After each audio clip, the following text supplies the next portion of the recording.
Tra la la la la la la la la. 'Tis the season to be jolly. Tra la la la la la la la la. Yeah. Something Christmas. Presents. Perfect.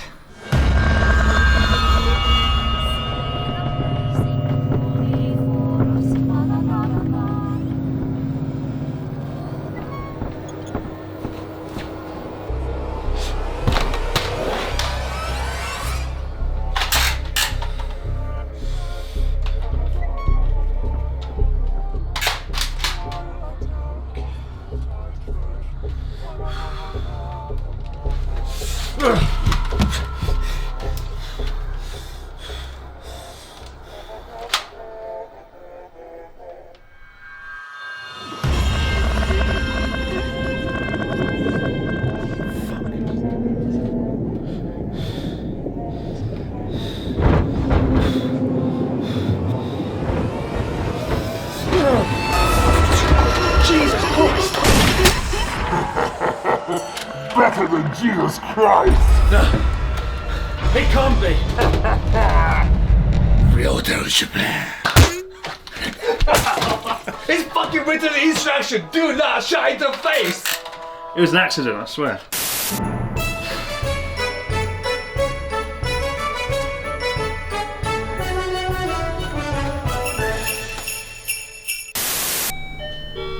Okay, once in a while we have to make a sacrifice. We have to let someone in to the studio Oh my god. that we don't really want to let in. Hello. What happened to your doorbell? My doorbell? Well, it's always been the Family Mart song. I was like, You didn't know that? you're just coming with the family one. I was like, You've been to the studio once, but you only came here when it was empty, and you were helping me sort of choose the studio, right? right. So you haven't seen the set. I haven't seen the set, and I deliberately have not watched your video yet about. Well, this will probably be the last time we do this, because it's starting to wear a bit thin showing people the studio, but given you're kind of important, well, let's not go too You're far. important. Come on then. Come in here and close your eyes. Alright, All right. begin. What do you think of that? Fucking A. Get in there. What's going on? Get you where? Go and have a look. My ramen shop. Fucking. Oh shit. He's literally broken the studio already. He's only been here 10 minutes. You've got Chelsea going on there. Oh my god, you've got a whole range of the dagashi, Yeah. and you haven't tried them yet. Well, I don't want to eat them all because I want to have some props left by the end of next year. Well, I mean, this is like, well, it's still sold everywhere. Like Morocco fruit yogurt. It's like what? Oh shit! I didn't know that was a box of things. What? I didn't know that. Well, I thought you had like the quarter of the things already gone. So It looks like it's gone off. no, but it's not gone off. It's like this, and this like spoon. Prove it. Eat it. All right. Well, somehow it's called a Moroccan yogurt. I don't know whether Morocco fruit yogurt. Is it a yogurt from Morocco? No, probably not. Oh. They just decided to call it Morocco, Naturally. And there's an Let me try elephant it. there, like Morocco, isn't it? and it goes like, you can win or not. I won. What'd you win? Another one. What do you mean another one? He's only been here like 10 minutes. He's broken my set. He's eaten my fucking candy store. Is it actually edible? What does it taste like? Moroccan yogurt. Brilliant. The closest thing ever Yeah. could be like clotted cream. Clotted cream. Clotted cream. Well, now I might try some now. Yeah, like it's really hard. It's like a little pot of like cement. Clotted cream. It looks like cement. This can't be edible. It's really hard. It is. Look. That's fucked up. Used to stuff you put between bricks to like lay a brick wall. That's horrible. Like cement. Actually horrible. I can't believe you actually like that. All right, come on, let's get to the ramen shop. Let's go around the shop. God, your dinner is served. Thank you. And they're fake. It will be real one day. One day. When I learn how to use these pans and various other things in this kitchen. What I want to do is get some cup noodle next time you come, and we'll have it in a bowl, and that'll be like having a ramen shop. So we've got like the most extensive travel series perhaps on Japan ever. True. So I think we actually do, which is very sad. This is the standard of travel. It's just me and him going around Japan doing awful things. And Something happens. Something bad happens all the time. well, it used to be a narrative earlier on that you would always try to kill me. But that wasn't an exaggeration. Like, I think there's at least 2, maybe 3 examples, which I'll talk about in this video, where RYOTARO nearly did kill me through stupid things we did. So in this video, we'll talk about those experiences and talk a little bit about what happened behind the scenes and what those experiences were. And the first one, it was pretty damn scary. It's one of the scariest things I've ever done, certainly in Japan. And that was the ski jump into like a puddle.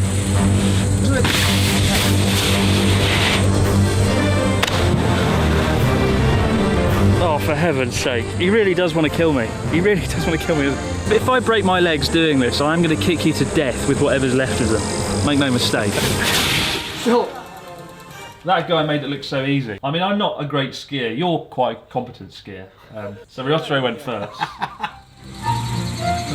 I was so ready. I was so ready. I was like straight down, vertical. I love the way he just sort of slowed down, just gave up at the end. It was almost worth going just to see RYOTARO like fall in. In the video, we made it look like I just go, right? It cuts, and then I'm just going down the ski slope. I'm surprised I didn't break something.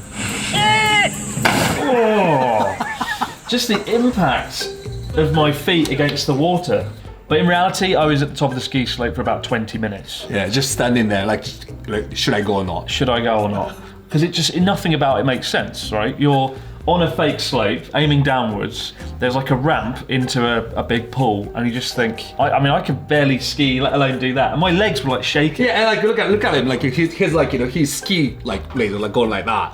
He's ready to slow down already. I think I aborted a few times as well, but here we go. It's pretty stupid.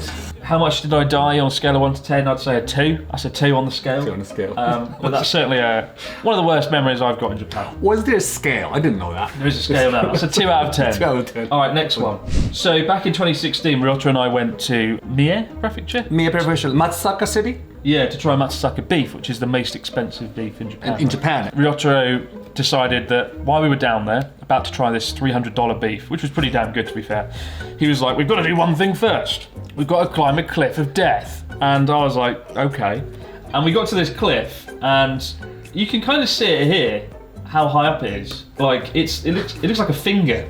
So we climbed up, right, and it's a cliff where you don't really have any equipment, you just sort of free climb it. Yeah, it's what used to be for the monks who actually used to train in these mountains. Like I said, like a Mario Brothers. Like Super Mario. Like Mario Brothers. Yeah, exactly. I mean, you've got like 7 or 8 stages, and this is like stage 1. But like, I think we got there and you were like, people have died climbing this cliff. And I was like, what? If you fall here, you're dead. Like, Yes, you're dead. this is scary. And I wasn't wearing climbing boots, I was wearing just like trainers and jeans. Yes. And you just can't climb in jeans. And so did I. And like, you know, I remember just getting to this cliff and thinking, well, I'm fucked, because it's just a vertical cliff. And there's a metal chain. And I told people this story and they're like, oh, don't worry, Chris, there's a metal chain. But this metal chain, there's no grip, it was rusted and your hands sort of just slip down it.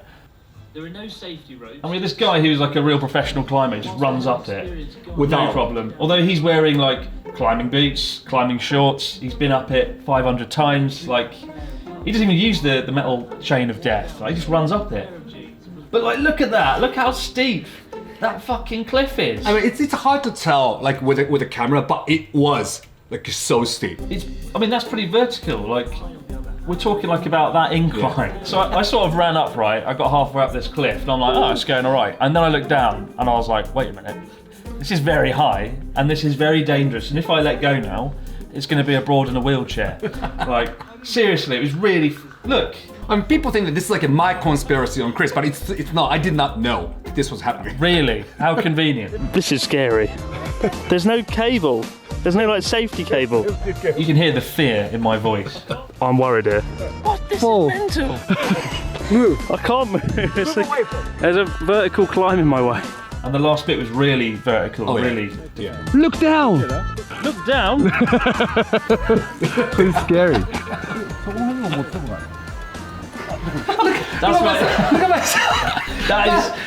That's my favourite shot. Like that is when you're look at him like desperately trying to grasp the rope. He nearly died more than I did that. That's why I said like this is not my conspiracy. I knew that's all.